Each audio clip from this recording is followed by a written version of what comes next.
Thank you so much for joining us this week for the County Executive's weekly media briefing. I'm Nordea Lewis with the Office of Public Information. As a reminder, this briefing is being recorded. Joining us today is Montgomery County Executive Mark Elrich. We also have the Director of Health and Human Services, Dr. James Bridgers. Dr. Nina Ashford, Montgomery County's Chief of Public Health Services, is also here. Sean O'Donnell, Acting Deputy of Chief of Public Health Services. Dr. Earl Stoddard, Assistant Chief Administrative Officer. Additionally, Chris Conklin, the Director of the Department of Transportation, and Special Assistant Dale Tibbetts are here to answer any questions regarding White's Ferry at the end. We also have a special guest today, Will Tilburg, the Executive Director of the Maryland Department of Cannabis Administration. With that, I will pass it on to the County Executive. Thank you, and thank you everybody else for joining us today. Yesterday, we received some good news about White's Ferry in Poolesville. It makes me optimistic that we're closer to resolving the dispute that forced the ferry to close in 2020. Chuck and Stacy Kuhn, the owners of the property in Poolesville, have offered to donate the White Ferry's operations to the county. We greatly appreciate their generous donation. While the offer to donate the ferry is a major step forward, we still need to restore public use of the ferry landing in Virginia so that it can operate. Our Department of Transportation is working with the Maryland Department of Transportation, the Virginia landowner in Loudoun County, the Loudoun County government, and the Virginia Department of Transportation as we seek a solution to this critical need. Prior to shutting down in 2020, the ferry was handling about 600 vehicles a day. This ferry is the last of what were once 100 ferries that used to operate on the Potomac River. The ferry itself dates back to the 1700s. I want to thank the work done by Dale Tibbetts over the last 4 years and Chris Conklin, and I'm optimistic we're going to be able to resolve the remaining issues, and I look forward to a positive resolution as quickly as possible. And I'll defer all questions about this transaction until the end of the briefing. I will say it'll still take about a year to get it operational by the time all of our legal stuff has been cleared and by the time all the issues are settled in Virginia. So it's not opening tomorrow, but it's at least on a path to opening. I'm going to talk a little bit today about adult cannabis use in the county and the state. I want to remind people it's been legal for almost a year now. Montgomery County leads the state with 18 open dispensaries, followed by Baltimore and Prince George's County. The first stores opened 10 months ago, and the state of Maryland says there are nearly 100 dispensaries, and sales have grown each month, with March bringing in more than $500 million in revenue. As I mentioned last year, I remain concerned about letting dispensaries advertise products, prices, or effects of the products. I believe we have to be very careful not to allow aiming of advertising at children, and it's not reasonable to expect young people to discern whether the advertising is aimed at them or whether it's aimed at adults. We also need to continue to remind people that recreational cannabis is not legal for those under 21, and it's not allowed in public spaces. So you can't walk down the street and smoke. You can't go to an outdoor assembly area and smoke. You can't do anything with cannabis that you couldn't do with alcohol. So you can't drive, can't walk in public, all those things you can't do with alcohol, you also can't do with cannabis. This week, I'm glad to welcome Maryland's Cannabis Administrator, Will Tilburg, to discuss the issue and its impact on our state. So I'll turn this over to Mr. Tilburg. Yeah, good afternoon. Thank you, Mr. County Executive, for your work in this area, for Montgomery County's support and partnership in an interesting year as we've transitioned to legalized adult use in the state. I'm going to focus my brief remarks on providing background on the agency that I run that you mentioned, the Maryland Cannabis Administration, touch on how legalization has gone over the last 9+ months since July 1st, and talk about some upcoming educational materials that we have available that will touch on some of the safe and responsible use that you mentioned. So first, again, I'm the director of the Maryland Cannabis Administration. This is a new agency. Maryland had a medical cannabis program beginning in 2014, at least in statute. It became operational in 2018. For the 10 years of, or 9 or 10 years of medical, the program was run by the Maryland Medical Cannabis Commission, which was a commission within the Maryland Department of Health. When Governor Moore signed the Reform Act that legalized cannabis on May 3rd of last year, the Medical Cannabis Commission and those commissioners that ran it were eliminated, and a new state agency, the Cannabis Administration, was established. And so on top of a very short timeline to stand up an industry, we also had to stand up a new agency at the same time. And over the last year, the focus of our work has been on establishing, per our statutory mandate, a safe, equitable, and accessible cannabis industry and marketplace within the state. So what does that mean? What actually does MCA do? Primarily, our work focuses in 4 areas. First is the licensing of cannabis businesses. Those are the licensed businesses, the growers, processors, and dispensaries, as well as the registrants, which are independent testing labs, delivery services, waste disposal, and the like. So first, licensing and registration. Second is developing rules for the businesses to comply with that touch on things like manufacturing and cultivation standards, on packaging and labeling, on advertising that Mr. County Executive, you referenced, where all advertising in the state must have an audience composition of 85% or greater adults in order for it to be permissible, and there are no outdoor signs other than dispensaries can have signs themselves. So one of the more restrictive approaches to advertising that's been taken in cannabis, due to concerns that you raised in part of attractiveness to kids and encouraging youth use, which we certainly don't want. Beyond developing those rules, we conduct inspections on businesses and enforce them. So each business in the state receives at least 4 inspections per year, announced and unannounced, to ensure compliance. And then lastly, education. This is a new industry. It is a newly legal drug, and so a large component of our work is educating stakeholders, local partners, and others on the industry, the agency, and on safe and responsible use.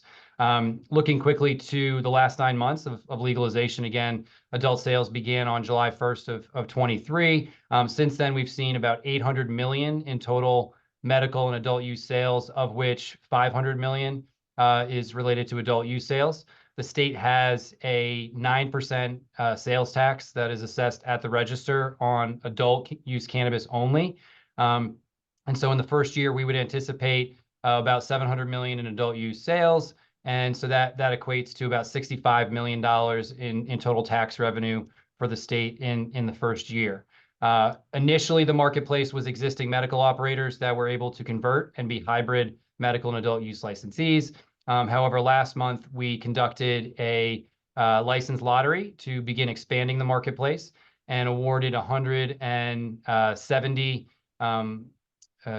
awards to new businesses for growers, processors, and dispensaries, and are now working to vet those businesses and help them get up and running. Within Montgomery County in particular, there are 9 additional dispensary awards that have been made. And so that is the total number of additional dispensaries that we would anticipate to see over the next year or 2. And as those businesses, they don't have locations yet, but as they begin that process of siting and then working through the local approval process with zoning, our office will be in touch with the county and county officials like yourself to just share where they're going to be and what to expect moving forward. Lastly, from an educational perspective, we have on our website now at cannabis.maryland.gov a new data dashboard. This shows information on total sales, on number of plants harvested, information about the patient program, where businesses are located, who's licensed, including an interactive map that shows all dispensaries within the state. We're going to continue to build this out over the next year, and it will also include inspection and sanction data related to the businesses as well. Lastly, as we inch towards April 20th, which is a holiday in the cannabis space, a new PSA campaign will be rolled out by MCA along with partners at MDOT and the Department of Health. The focus of this new ad campaign is warning of the dangers of drug driving and also educating on safe and responsible use. So first, we have new Be Cannabis Smart information that will be live on our website, cannabis.maryland.gov, beginning tomorrow, as well as digital ads, social media rolling out this week, followed by TV, radio, internet ads over the next 2 months relating to some of the things that you talked about, Mr. County Executive: drug driving, smoke-free spaces. Just because it's legal doesn't mean it's legal to use it anywhere. So information on where it is legal to consume or to smoke cannabis, and then information on safe storage to prevent accidental ingestion by youth, and also steps to prevent youth access to cannabis. So we will be sharing information with local partners, including health departments, to further educate stakeholders and the public. And you can look forward to seeing those ads beginning this week. That's all I Thanks have for so you today. Thank you. Awesome. Thank you so much for all that information, Will. We'll now take questions related to this topic. If anyone has questions, please raise your hands. It looks like we have two. Christina, go ahead. Hi, sorry, was that for me? Kristen, yes, I'm sorry. Christian. Kristen, go ahead. Hi, I actually spoke with one of your representatives earlier. I had a question regarding the security grant programs. Oh, so if That's you could later. actually wait for that one, we'll take questions related to cannabis, and then we'll take those ones later. Perfect, thank you. You're welcome. Kelly? Sorry, you're on mute. Okay, can everybody hear me now? I am working on a story today about White's Ferry, and I know That that, comes later too. well, This is just a break for, this is just a break for the marijuana question, because we have a guest. So we'll finish our report and then we come back to you. Does anyone have any questions about cannabis at all? We'll take those questions now. Going once, going twice. All right. Mr. County Executive, I will send it back to you. Okay, thank you, Mr. Tilburg. And just want to reiterate that marijuana use is for adults only. Stores face stiff penalties if they sell to children. The legal amount of pot that an individual can possess is 1.5 ounces, and up to 2 cannabis plants can be grown per residence. And it can only be consumed on private property, not in public spaces. As I said before, it's treated like alcohol. So Maryland residents are also recommended not to take cannabis across state lines because it remains illegal at the federal level.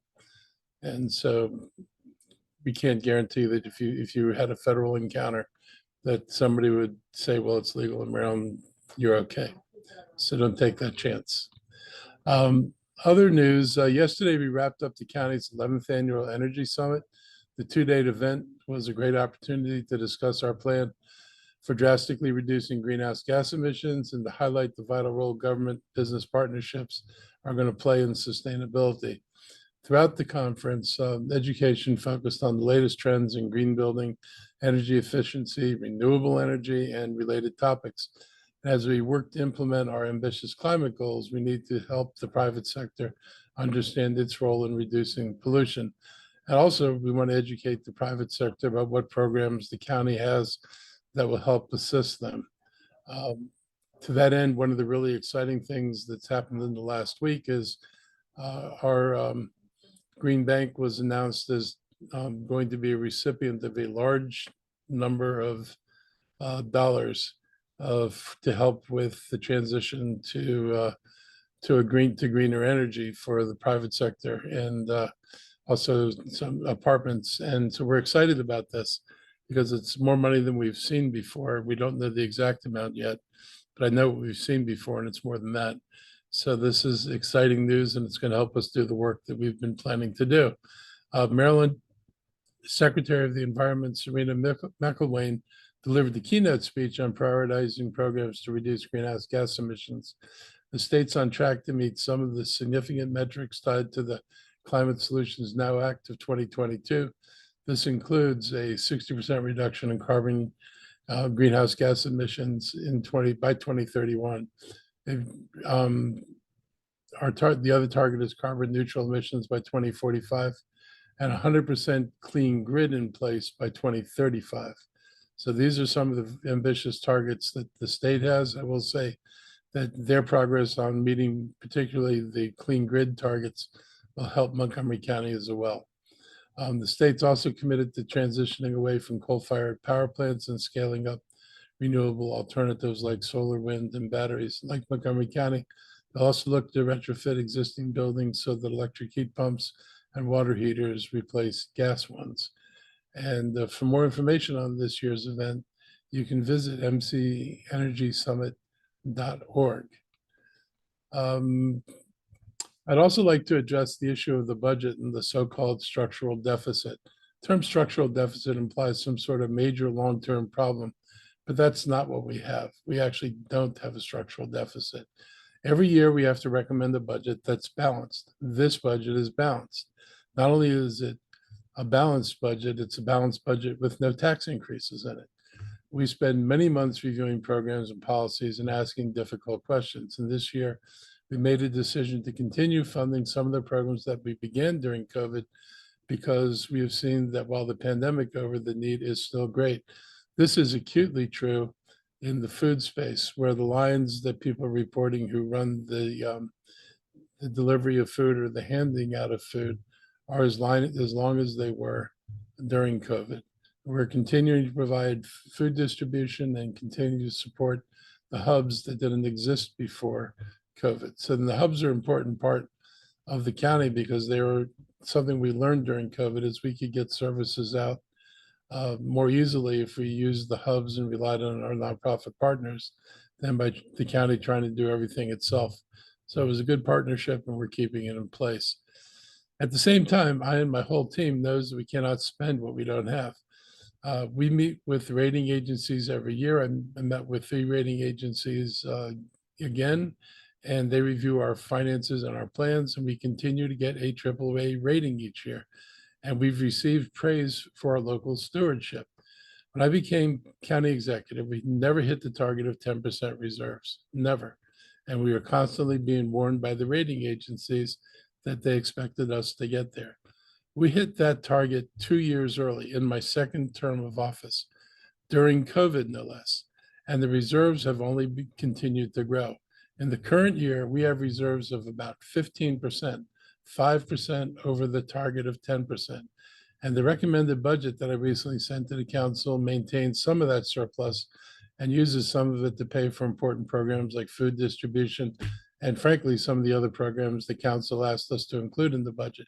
And it still leaves reserves in excess of 11%. So we're in pretty good shape. The staff's identified this $115 million structural deficit. They arrive at the number based on future revenue forecasts, but the forecasts are not based on complete and up-to-date information. Over the past 5 years, the forecasts have been pretty much wrong. During, I think it was my first COVID budget, which would have been my second year, they actually projected that we would have I think, over $400 million shortfall. Obviously, that shortfall never occurred. And we were supposed to have a large shortfall this year. That didn't occur. So they continue to say there's going to be shortfalls and structural deficits. That's not what you're seeing in your budget. And if we had come up short, we wouldn't have been able to do the things that we were able to do with this budget. Over the let's see, the first year, like I said, we did not have the huge deficit. And we continued, I think, to be in a pretty healthy place on reserves. And cutting back on spending is absolutely unnecessary. The programs in this budget are critical. There's economic development money, there's money for food, there's a host of programs in there, some of which, as I said, the council actually asked us or created during this year that have to be funded in the following year. The problems we had this year in revenues one was a revenue problem caused by the slowdown in housing.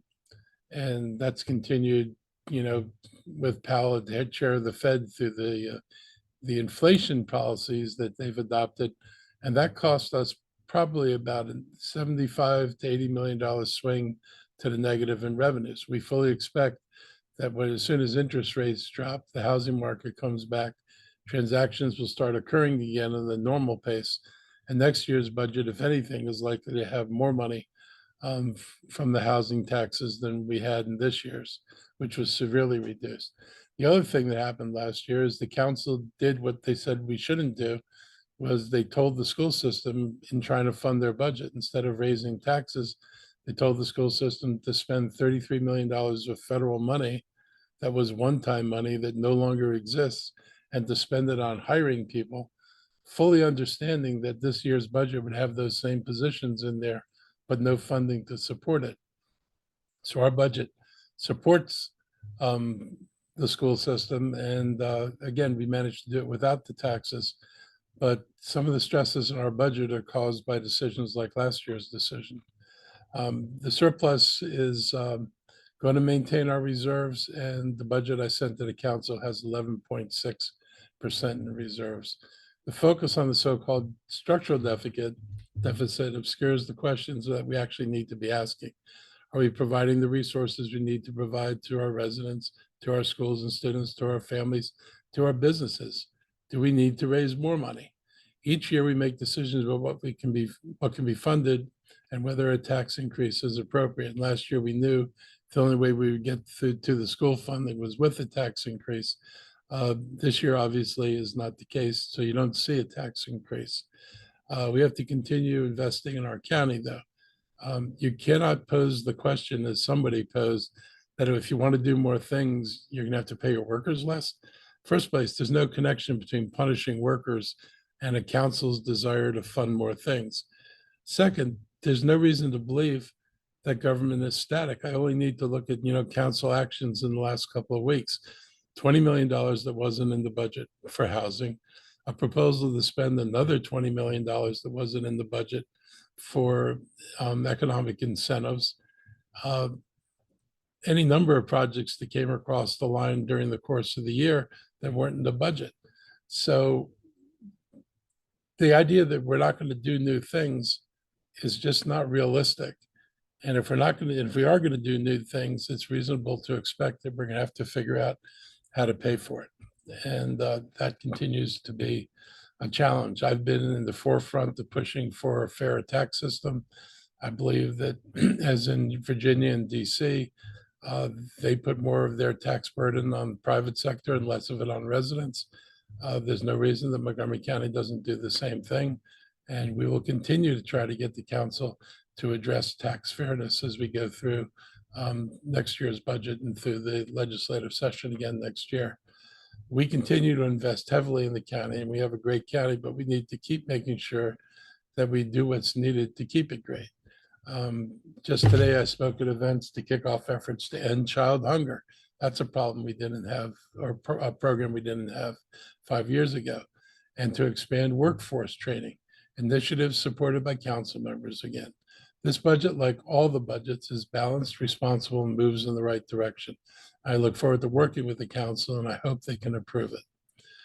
Recently, I had the chance to honor the heroic group of Montgomery County Police Department officers, specifically the teamwork that was required to save Sergeant Patrick Kemp's life. As you may remember, last October, a driver who was engaged in reckless high-speed driving and who had a record of taunting police with his antics struck Sergeant Kemp as he was setting stop strips in the road. Last week, after months of recovery and rehab, Sergeant Kemp was on his two prosthetic legs to honor 5 of his colleagues who helped him immediately after being hit. And he told the crowd that the work they did saved his life because they acted without hesitation and they got him prepared for the trip to the hospital and for emergency surgery. It was great to see these men and women recognized for their work to protect the life and help in any situation, no matter how daunting. And they weren't the only ones honored. There were almost 30 people, I think, who attended, who were honored for other acts of heroism in the county last year. And it was good that everybody got the recognition they deserved. I'm hopeful that next year in Annapolis, we're going to work with state leaders to strengthen the law against dangerous and reckless driving and to protect our first responders and the public. It was a little disheartening that we had trouble getting a law through that would more severely punish people who speed at outrageous speeds, knowing that the county will not enter into a high-speed chase, which is fraught with all kinds of dangers. And so they speed without any penalty, and we need to be able to give them serious tickets that have serious penalties. And we'll open this up to questions in just a moment. I'm going to let my health team and anybody else in our government officials to provide any updates that they'd like to share. So I'll turn this over to our health folks.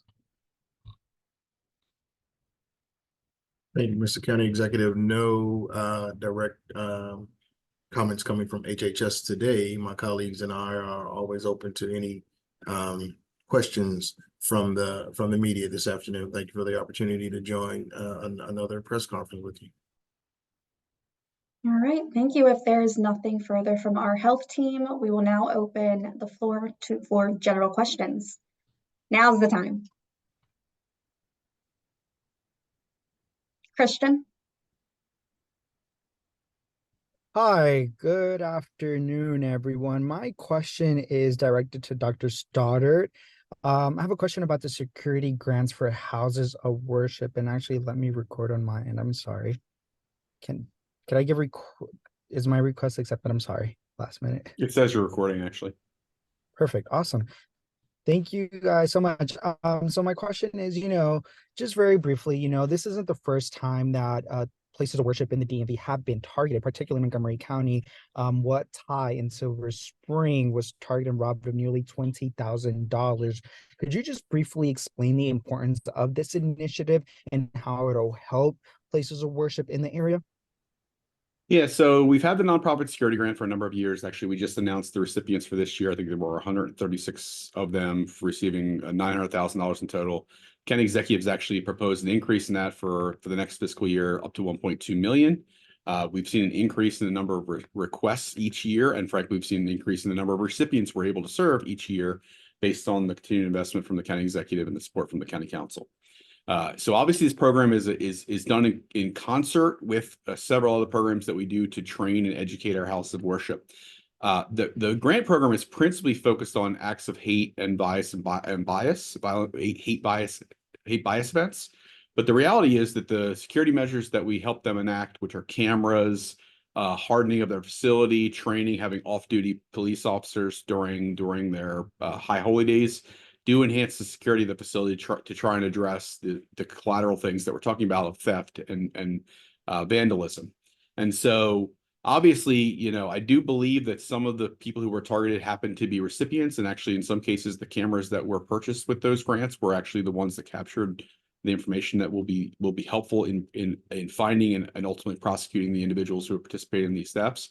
But obviously the training pieces of it, houses of worship are designed to be open, welcoming to the public. And obviously they've got to find the right balance of being welcoming and open to the public and also being safe and secure. So we encourage them to, for example, not have their valuable, their gold and other high valuable items not to be highly visible to the public, and or potentially put them away when they're not being actively monitored with individuals there. So this is all part of an ongoing effort we've had to make our houses of worship and our nonprofits more generally secure, and we look forward to continue to support them in the future, both with this allocation of resources, but also we conduct training through our Office of Emergency Management, Homeland Security with regularity. If there's an organization that's interested in receiving that training, I'd be happy to provide a email contact for them to be able to reach out and reach out to our Emergency Management Office to get that training scheduled.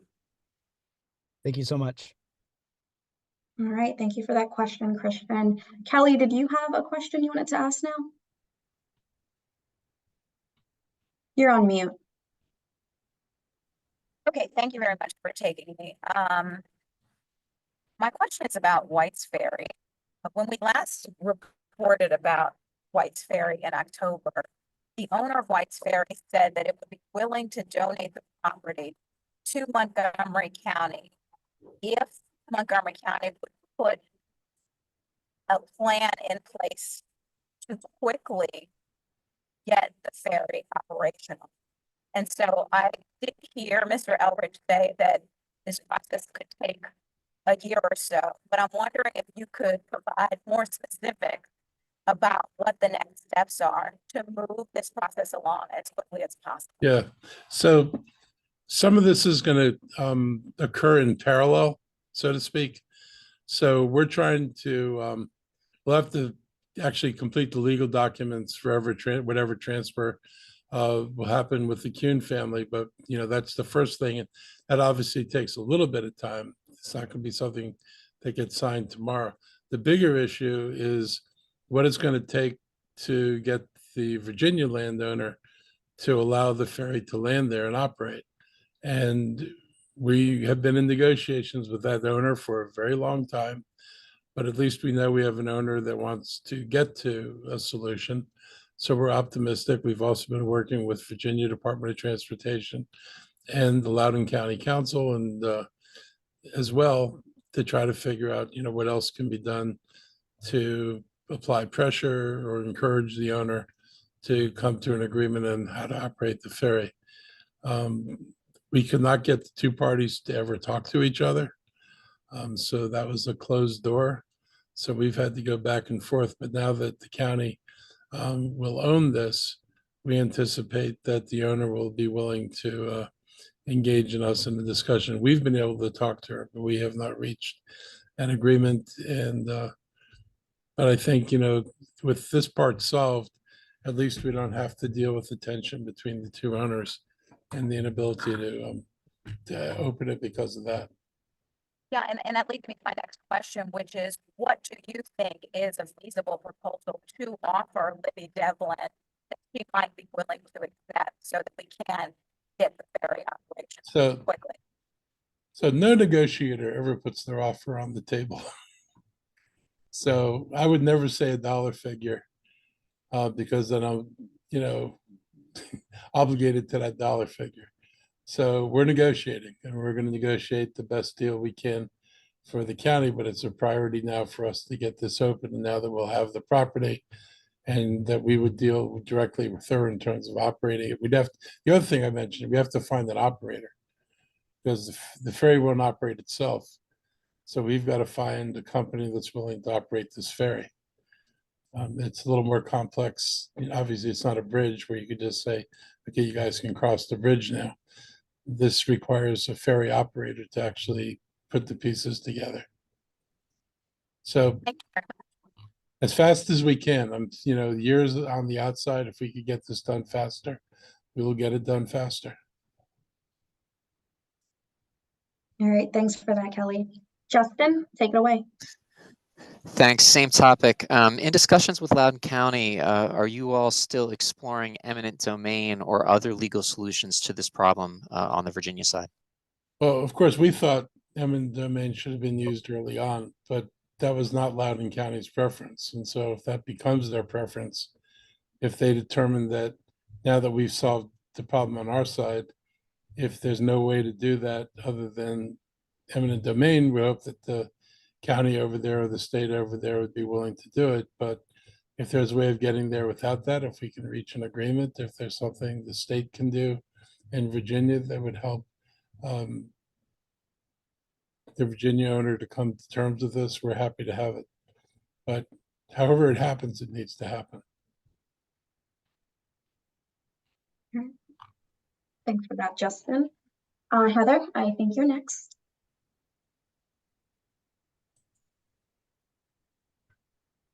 Heather, are you there? Okay, we'll move it on to Miriam. Thank you. So just for extra clarification, the announcement yesterday said that the donation is contingent on Montgomery and Loudoun working together to find a solution. So does that mean that you have to find the solution before the donation is finalized, or you just have to agree that you will find one? I wasn't part of that, so I cannot tell you the meaning of that language, but we've been working on this and we believe this clears away an obstacle that had been put up by the owner on the Virginia side.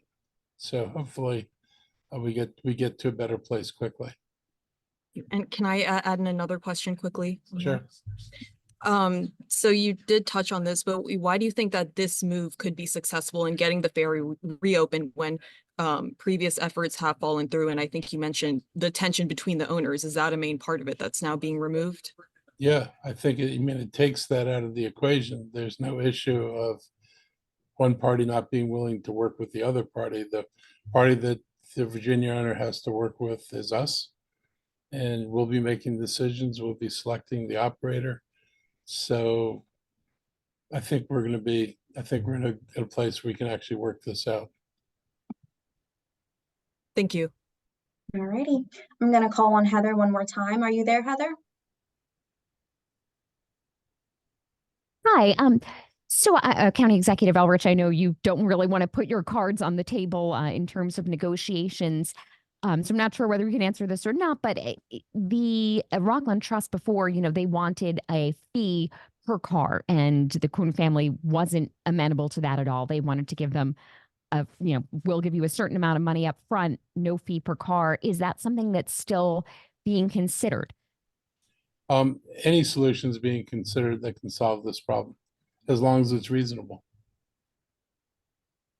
We're obviously not going to pay far, far, far more than it's worth, but how you package the money, if at the end of the day you're talking about similar amounts of money, I'm agnostic as to which way we go. And has Rockland Trust been more communicative with you? It sounds like the county has a much better relationship with them than the Kuhn family did. Hi there, it's Yeah, that's definitely true.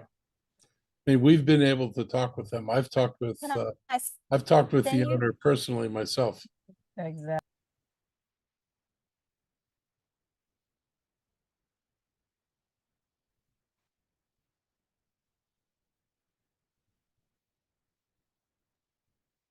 Sorry about that. It looks like Kelly put herself on mute. Was that all your questions, Heather? Yes, thank you. All righty. Does anyone else? Let me try to send you a Hey, link. Kelly, maybe we can mute her.